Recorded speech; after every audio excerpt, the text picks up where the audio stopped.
ಕನ್ನಡ ಕಲಿಕಾ ತರಗತಿಗೆ ಎಲ್ಲರಿಗೂ ಆದರದ ಸ್ವಾಗತ. ಕನ್ನಡವನ್ನು ಕಲಿತು ನಿರರ್ಗಳವಾಗಿ ಸ್ಪಷ್ಟವಾಗಿ ಮಾತಾಡುವಂತಹ ಒಂದು ಅವಕಾಶ ಎಲ್ಲರದಾಗಬೇಕು. ಎಲ್ಲ ಕನ್ನಡಿಗರು ಕನ್ನಡವನ್ನು ಸುಸ್ಪಷ್ಟವಾಗಿ ಕಲಿತು ಅದನ್ನು ಸಾಧಿಸಬೇಕು ಎನ್ನುವಂತಹ ನಿಟ್ಟಿನಲ್ಲಿ ಒಂದು ಸಣ್ಣ ಪ್ರಯತ್ನ ನಡೀತಿದೆ. ಆ ಪ್ರಯತ್ನದ ಮೊದಲನೆಯ ದಿನವೇ ಇಂದು. ಇಲ್ಲಿ ಮೊದಲಿಗೆ ಅಕ್ಷರ ಅಂತ ಅಂದರೆ ಏನಂದರೆ ಕ್ಷಯವಿಲ್ಲದ್ದು, ನಾಶವಿಲ್ಲದ್ದು ಎಂಬ ಅರ್ಥವನ್ನು ಈ ಅಕ್ಷರ ಎನ್ನುವಂಥದ್ದು ಕೊಡುತ್ತೆ. ಈಗ ಕನ್ನಡ ವರ್ಣಮಾಲೆ ಅಥವಾ ಅಕ್ಷರಮಾಲೆಯಲ್ಲಿ ಎಷ್ಟು ಅಕ್ಷರಗಳಿವೆ ಅಂದರೆ 49, ಒಟ್ಟು 49 ಅಕ್ಷರಗಳಿವೆ. ಅದು ಆ ಇಂದ ಳವರೆಗೆ.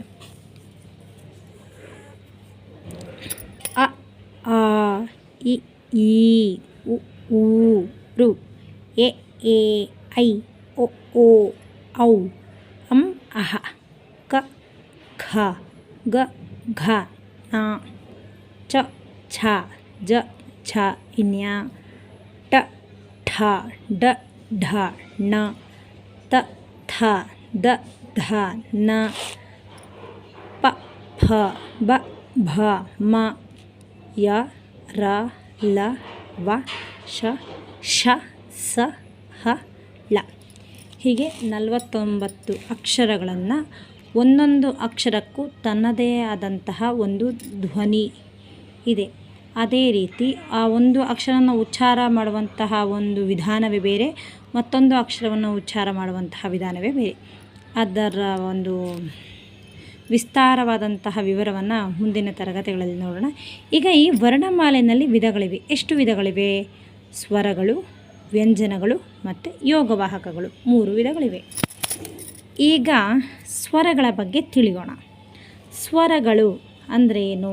ಸ್ವತಂತ್ರವಾಗಿ ಉಚ್ಚರಿಸಲ್ಪಡುವ ಅಕ್ಷರಗಳಿಗೆ ಸ್ವರಗಳು ಅಂತ ಕರಿತೀವಿ. ಯಾವ್ಯಾವುದು ಅದು?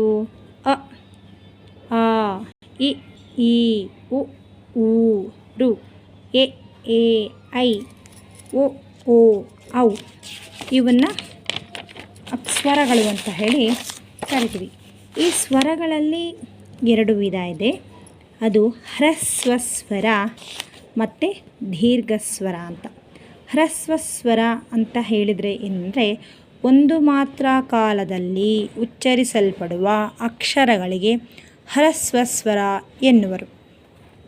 ಯಾವುದ್ಯಾವುದಪ್ಪ ಅಂದರೆ ಅ, ಇ, ಉ, ಋ, ಎ, ಓ ಒಟ್ಟು 6 ಇದೆ.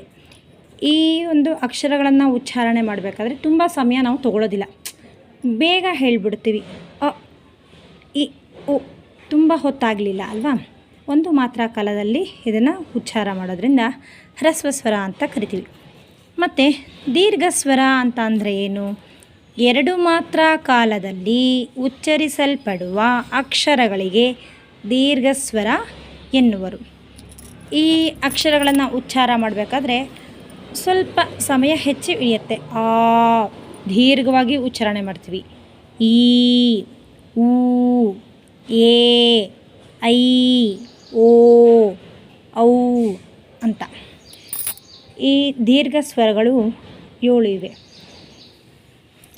ಇವತ್ತಿನ ಪಾಠ ಅಕ್ಷರ ಎಂದರೇನು, ಅಕ್ಷರಮಾಲೆಯಲ್ಲಿ ಎಷ್ಟು ಅಕ್ಷರಗಳಿವೆ, ಅಕ್ಷರಮಾಲೆಯ ಅಥವಾ ವರ್ಣಮಾಲೆಯ ವಿಧಗಳು ಯಾವುದ್ಯಾವುದು, ಸ್ವರಗಳು, ವ್ಯಂಜನಗಳು, ಯೋಗವಾಹಕಗಳು 3 ವಿಧ ಇದೆಯಲ್ಲ, ಅದರಲ್ಲಿ ಸ್ವರಗಳನ್ನು ಒಂದನ್ನು ಮಾತ್ರ ಇವತ್ತು ತಿಳ್ಕೊಂಡ್ವಿ. ಸ್ವರ ಅಂತ ಅಂದ್ರೇನು, ಎಷ್ಟು ಸ್ವರಗಳಿವೆ, ಆ ಸ್ವರಗಳಲ್ಲಿ ಎಷ್ಟು ವಿಧ ಇದೆ? 2 ವಿಧ, ಹ್ರಸ್ವ ಸ್ವರ ಮತ್ತು ದೀರ್ಘ ಸ್ವರ. ಹ್ರಸ್ವ ಸ್ವರ ಎಂದರೇನು, ಅದು ಯಾವ್ಯಾವು? ದೀರ್ಘ ಸ್ವರ ಎಂದರೇನು, ಅದು ಯಾವ್ಯಾವುದು ಅಂತ ಇವತ್ತಿನ ತರಗತಿಯಲ್ಲಿ ತಿಳ್ಕೊಂಡ್ವಿ. ಇನ್ನು ಮುಂದಿನ ತರಗತಿಗಳಲ್ಲಿ ಇನ್ನೂ ಹೆಚ್ಚೆಚ್ಚು ವಿಷಯಗಳನ್ನು ಕೂಲಂಕಷವಾಗಿ ತಿಳಿದುಕೊಳ್ಳೋಣ. ಎಲ್ಲರಿಗೂ ಶುಭವಾಗಲಿ. ನಮಸ್ತೆ. ಜೈ ಕರ್ನಾಟಕ ಮಾತೆ.